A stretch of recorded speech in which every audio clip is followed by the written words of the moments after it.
we have this round table, how I call it. Welcome to Tina Ketzeli. She's the executive director of Georgian Wine Association.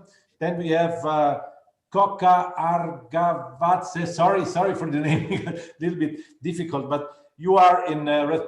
You represent the head of Viticulture Department, National Wine Agency of Georgia. Then we have David. No, you represent. Sorry, you're. Sorry. Oh, okay. Then we have. David Magradze. You are the head of Viticulture Department of National Wine Agency. So it is. Sorry for. Then we have the George Dakishvili. He is here or not here? Yes, no. I'm here. You are from the winemaker in the third generation. Okay. I think we have all, Tina. We the table is, we are on 3 or 4. 1, 2, 3. One is yes. Okay. Yeah. Is online or not? No. Okay. I think we start. No. I visited Georgia, I think, for 3 times. No, and I was impressed. I was impressed for the culture. I was impressed for the region. So when I talk about Georgia, for me it's always I read that the Georgia comes from the Greek word geo, no, which means the earth, no, and so it shows so it's your connection to the agriculture. So you are really the oldest farmers in the world, you know, and this is very important. And I think we all must preserve the regions. So you have this slogan, Georgia Cradle of Wine, 8,000 harvests. And these are all important. This is focus. You give some informations. They are very important outside. And you have the Qvevri, you know, the mother of Georgian wine. So when we talk about it, Tina, you remember the oval shape of the Qvevri, which we call the maternal womb. No, this is very important. So yeah, this is really origins, and since 2013, the traditional winemaking in Qvevri was admitted to the UNESCO list of the intangible heritage of humanity, precisely for its typical and for its very close link to the Georgian rural culture, what we said. No? And so when I remember when I was in Georgia, I was impressed that more than 1 million families, they have all the Qvevri, you know, in the cellar, and so they still produce wine like they do this since 9,000 years. But today we have here in Europe we have amphoras, Qvevris, Tinayas, Talias, Caras, all terracotta Yaras, all sizes, and it's like a fashion in modern analogy. I call it a real amphora Qvevri revolution. No, so it means that it began 10 years ago in Italy, Spain, and France, where the common goal is the search for a wine as natural as possible. You know, it begins the consumer starts to search natural wine. What's a natural wine, and whatever this means, no. And in Italy, they find in terracotta a material that best preserves its characteristics of area and great variety. So the terracotta is a material, they used it since 2008. That was the first company in Italy. They produced the modern wine jars in a fornace in Impruneta di Artenova. No? And last year I was at terracotta producer in Arco. It's near Merano, it's near the Lake of Garda, Tava it's named. And I saw the list of wineries. It's amazing. Many of the Bordeaux wineries ordered these amphoras, this like amphora and Qvevri. They ordered them by this producer. And so I see, and also inside of the Merano Wine Festival, 5 years ago, we had 1 or 2 wines, amphora wines. Now, actually, we have more than 100. No, this happened in 5 years. No, And therefore, it's a lot of confusion because many wineries, they use amphoras or queries or tinayas without rules. So I remember one of the producer in Italy, maybe they use it for 1 month of maceration or fermentation, or they use only a part of the wine for maceration, and they put amphora on the label. And when you look at the amphora, it's not an amphora, it's a qvevri. No, that's real a confusion, no? Because when we talk about qvevri, nobody knows the word qvevri, no? So we always think about an amphora, but so I said it before. Now we have qvevris, tinayas, talias, caras. These are all different sizes, no? And that's what you have in Georgia. What's important, you have different styles. So you have rules. So you have the Cacchetto method, you have the Imereti method, you have the Karsley methods, you have Cleary method. So it means that the Cacchetto method is you must complete it with skins, seeds, and stalks, 100%. No, and so you have a clear rule. No, and then you have a very important for the Georgia is the biodiversity. No, so you can count really on an impressive biodiversity. So we have also Italy has an impressive biodiversity. We have more than 1,000 different varieties. You have more than 500 different varieties. But what's the difference between the varieties in Italy or in Spain? Spain has also more than 500. France has not a lot of, has not this biodiversity. No, therefore Italy and Spain are so the main region. But you are your viticulture is to be traced back to an area.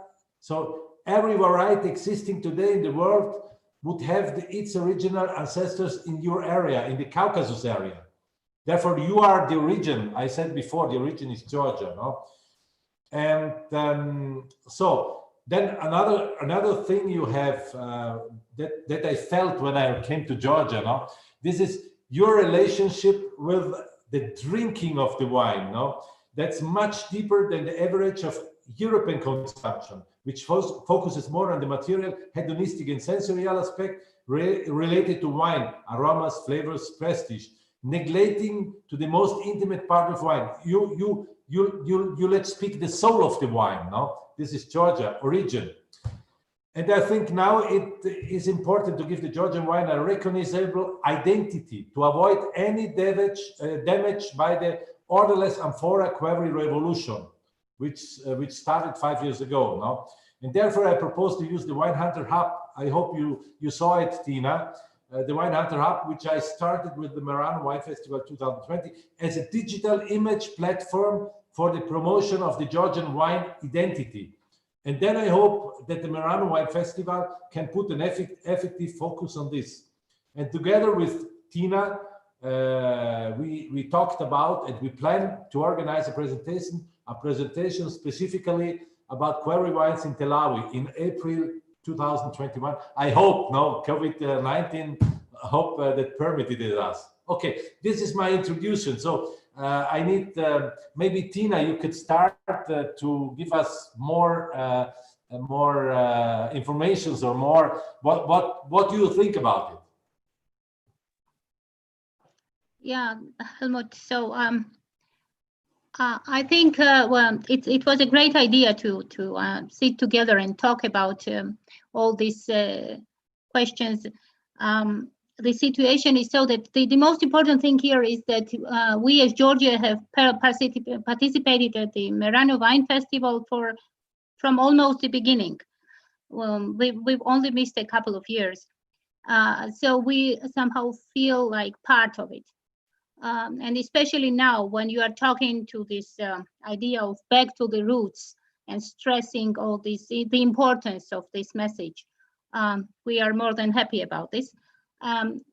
So, and these questions like qvevri and amphora and lost traditions and something we are reviving now. So all this has started in Georgia beginning of 90s when we thought that in some parts even some grape varietals were almost gone. So the quarry tradition was very weak, and not many people believed in the revival process. So I think after all these years, when looking back, we can think that we can really proudly say that we've done a great job in reviving this industry, which is really extremely important for Georgia. As you said precisely, like in almost every family, people still make wine in quarry. So, and this is why UNESCO has recognized it as an inseparable part of our culture, and different methods and everything. So why we are all here? Gogi Dakishvili is really one of the most influential winemakers in Georgia, who can talk about all methods and how he sees the future of quarry winemaking. So all these questions go to him. David Magraza here. He's one of the best sources of any information that we could need on historic background on our scientific project we are now working on for 4 years, and would be very interesting to talk about it, about the 8,000 years of Georgian wine culture, about the grape varieties, how can we prove that all this has really started in Georgia and what it has given to the world. And Goga from Zinandali Estate, because as we really hope and plan to organize the Merano Wine Festival, Georgian style Merano Wine Festival, maybe next year. So we will be using Zinandali Estate as a perfect location. So Goga could tell us a little bit more about it. So that's it. I think we could start maybe with David to tell us a little bit about the scientific project and our approach. And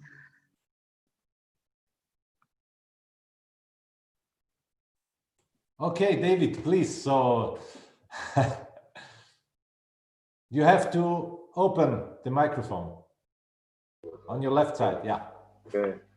Thank for my introduction, and thank for your interest to Georgian culture, Georgian wine culture, and quarry culture as well. Also, Georgian biodiversity.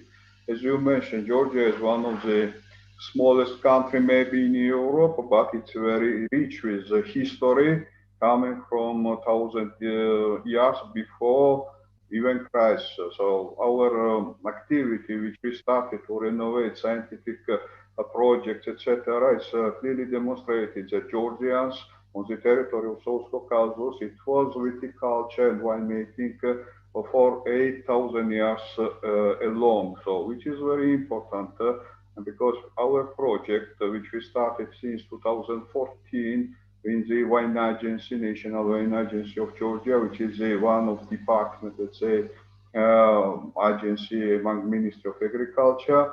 We started to looking for to renovation of Georgian history, to see and to research that pages which needed again to be start to research and to renovate knowledge about that one. And since started since 2014, we had multidisciplinary project established, which means that it was not just one history, but it was also including to study Georgian local varieties, which you mentioned here, biodiversity of these varieties as well, which we started a little bit early, but these projects give new input to developing new approaches, etc. Then it was also different aspect of climatology. It was different aspect also plant resistance, because it's very important to know about the new future, interesting future for breeders. The project also covers activities similar paleobotany, archaeobotany, which provides additional information for historical recovery of that reality which Georgia passed through millennia.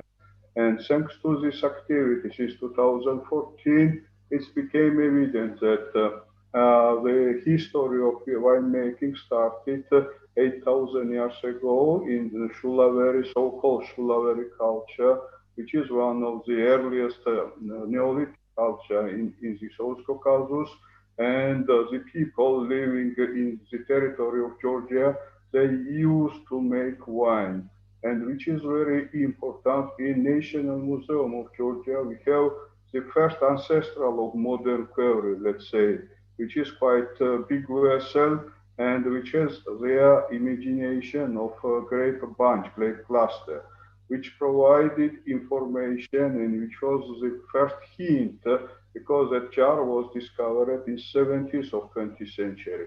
Our project started to work in the same area, and in 2017, the group of researchers from different disciplines, different countries, with leadership of Patrick McGowan, who is a well-known researcher from the University of Pennsylvania, it was published additional confirmation that in that culture, the people they used to make wine in this jar, not only that jars, but there was also another 7 pieces, 7 vessels, which was dedicated for winemaking. So it was initial point of winemaking, and this was confirmed by radioactive dating. It was confirmed also by residues of chemical residues of Tartaric wine, which is one of the confirmation of European Vitis vinifera wines. And it was also there the pollen evidences of pollen grain presence in the site. So all reconstruction of climate reality, which give this additional support to this findings that 8,000 years ago, Georgians, they started to make winemaking. So, and during 8,000 years, this was very important in all territory of Georgia. We had continuous activity for viticulture and winemaking. If you ask to Georgian archaeologists, they say, okay, archaeology of Georgia, it is wine archaeology, because during the history of our country, it was most successful, less successful periods for viticulture winemaking, but never was break. Georgian did this activity continuously for 8,000 years ago. And as a result, that's why we have more than 500 autochthonous varieties. You mentioned Italy has 1,000. Okay, in Spain also. Georgia is a small country, respect to Italy. So that's why you can imagine this heredity. And which is very important, these genetic resources, they have linkage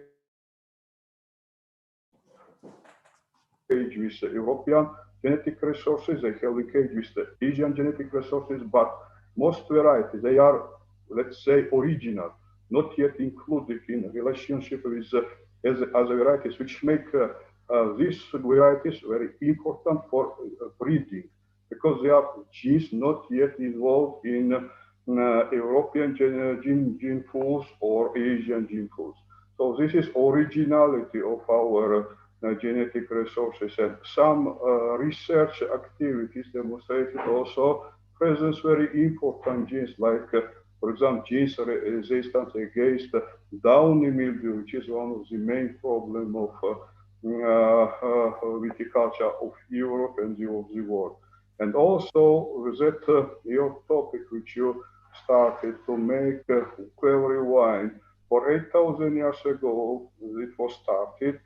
Then it was, of course, developed even the shape of Qvevri, but for last 30 centuries, it reached that shape which we have today and which is used and live today's activities. When Tina mentioned, yes, all rural families in Georgia, they have small vineyards and they had this history and this modernity, the present, also to make their own wine in Qvevri, and this was a very important background for that recognition by UNESCO that Qvevri winemaking method was recognized as an intelligent heredity for humankind.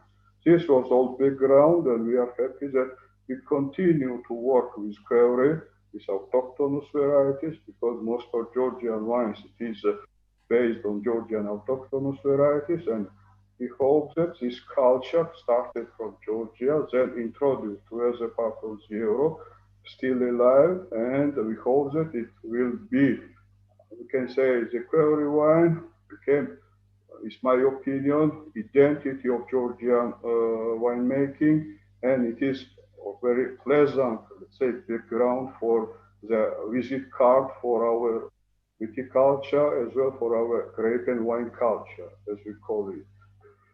I think it's very important.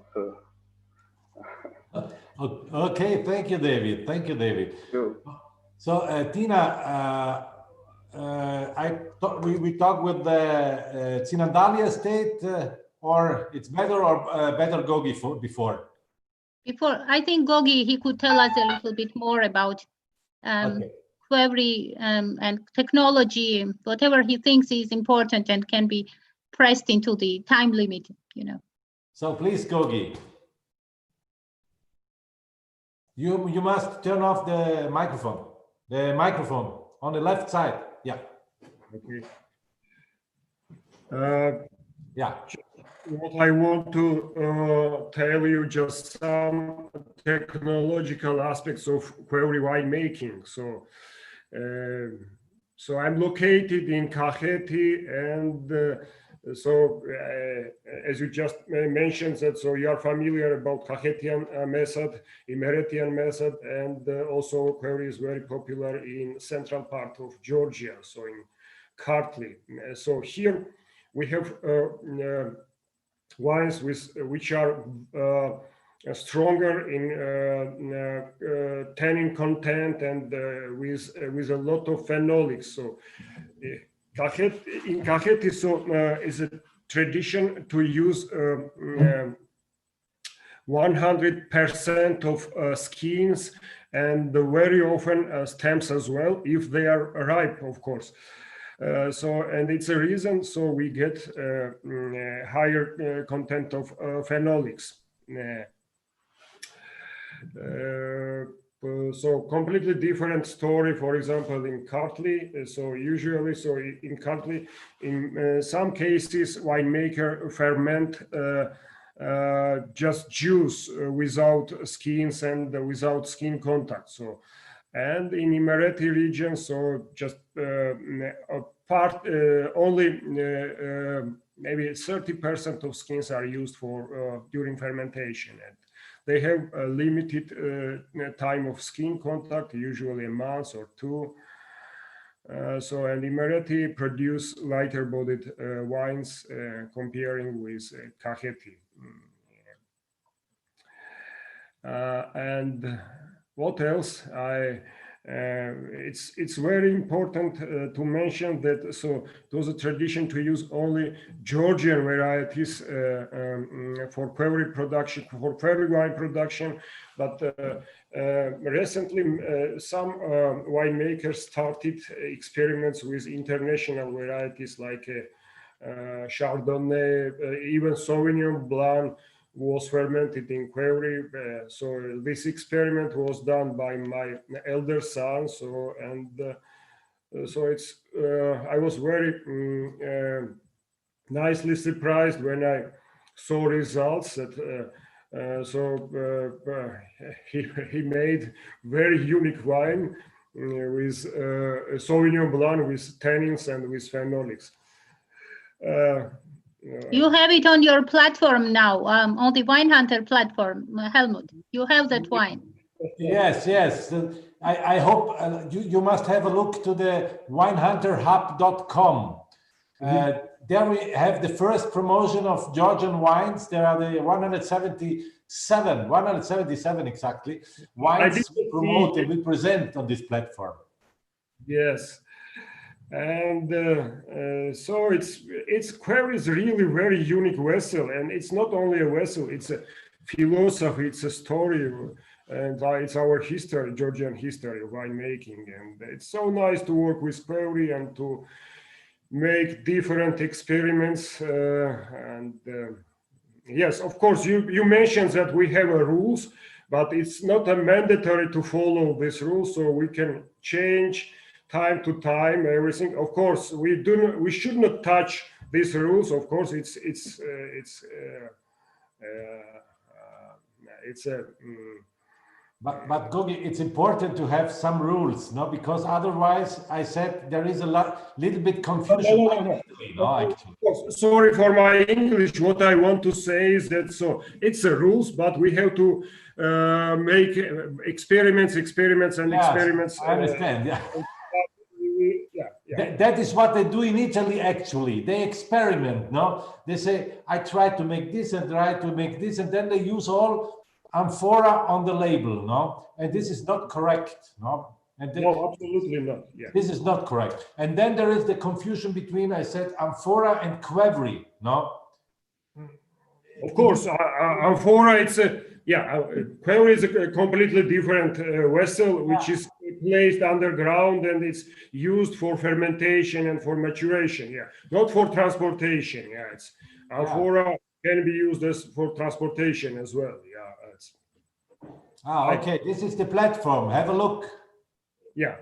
So we have, this is the first platform.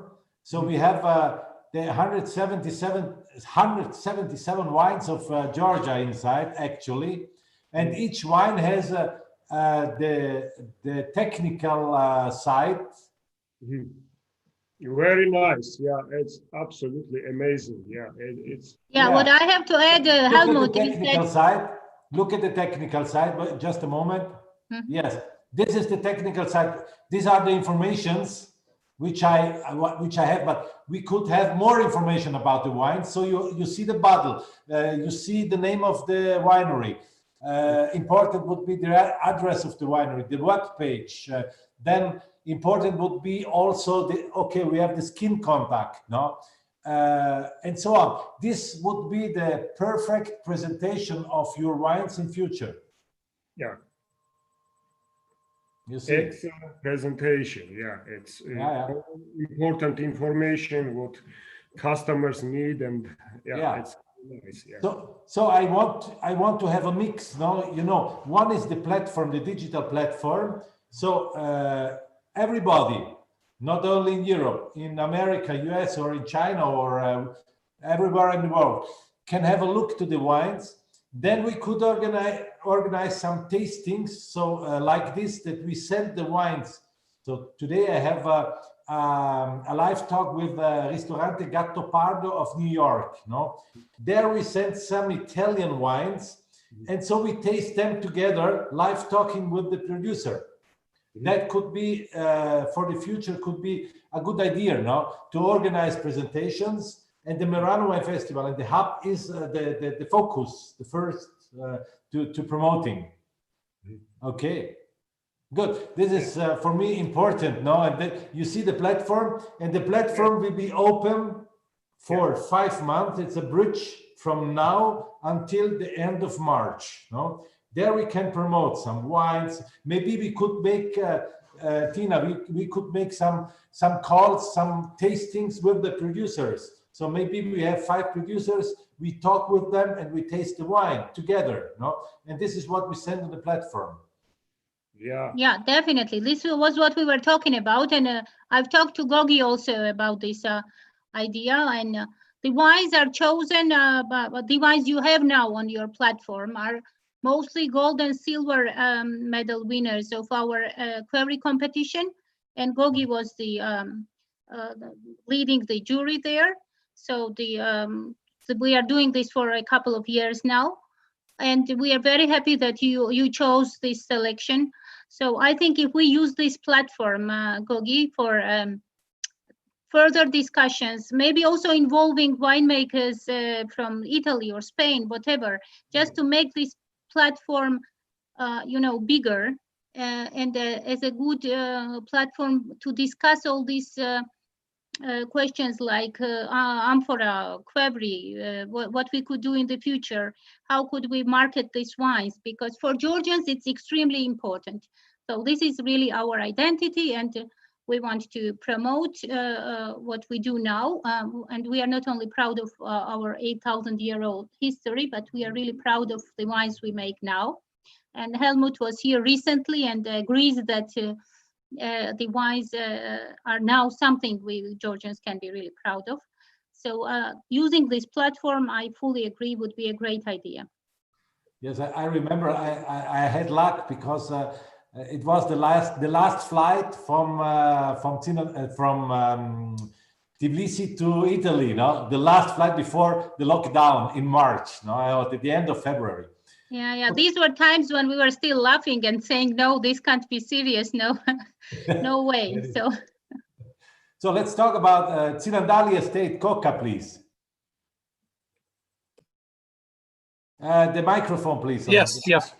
Okay. First of all, it is an honor to be a part of Meran Wine Festival because the first time I visited, the excellence, the expertise, there are many wine festivals, but Merano is absolutely something different level. So thank you. I don't know what can I add to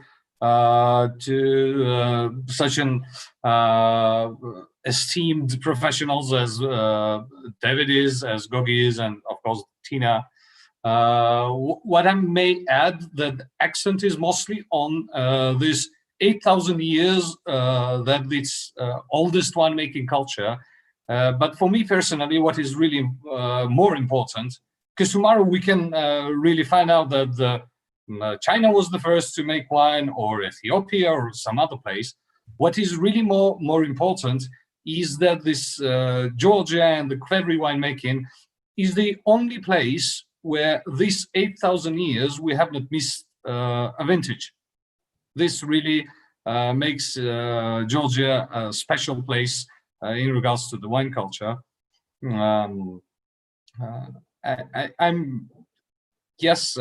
It is a new wave. It's a trend to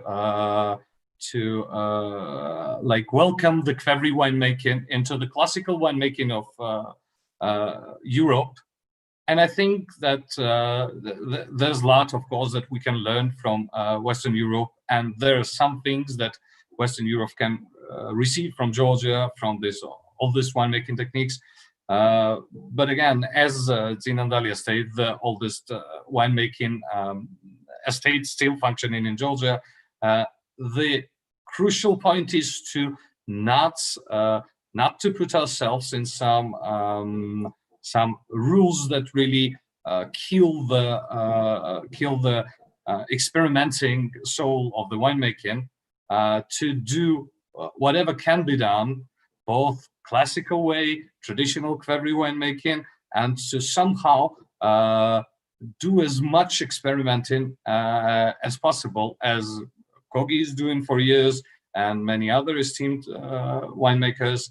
And I think there is a lot to unveil still in regards to Qvevri, in regards to grape varieties, and what else? I don't know what else to say. I'm really happy to be a part of it, and thank you so much. You have to say, Tsinandali welcomes Merano Wine Festival in April. This is what. Hopefully so. Yes. Okay, Tina. I think it was good to have had this talk. No, so I hope we continue this in the next weeks or month. We have to talk about it, Tina, because I want to create real like a parkour, like a road to the Merano Wine Festival. I see a bridge, no, and for me it's important to communicate all your identity. No, I said the 8,000 years, but also the identity, because Georgian wines are not only Qvevri wines, but are only more European styles wines. This is what we have to communicate. And I said it, the platform Wine Hunter Hub, I think it's the best opportunity which we could have. Okay, good, Tina. Then I say thank you and bye-bye, and we see us again, maybe next week, or otherwise in Merano, 26th to 30th of March 2021. Okay, ciao a tutti. Thank you. Ciao. Ciao. Thank you. Thank you, David. Thank you, Coca. Thank you. Goodbye. Thank you, Thank Tina. you so much.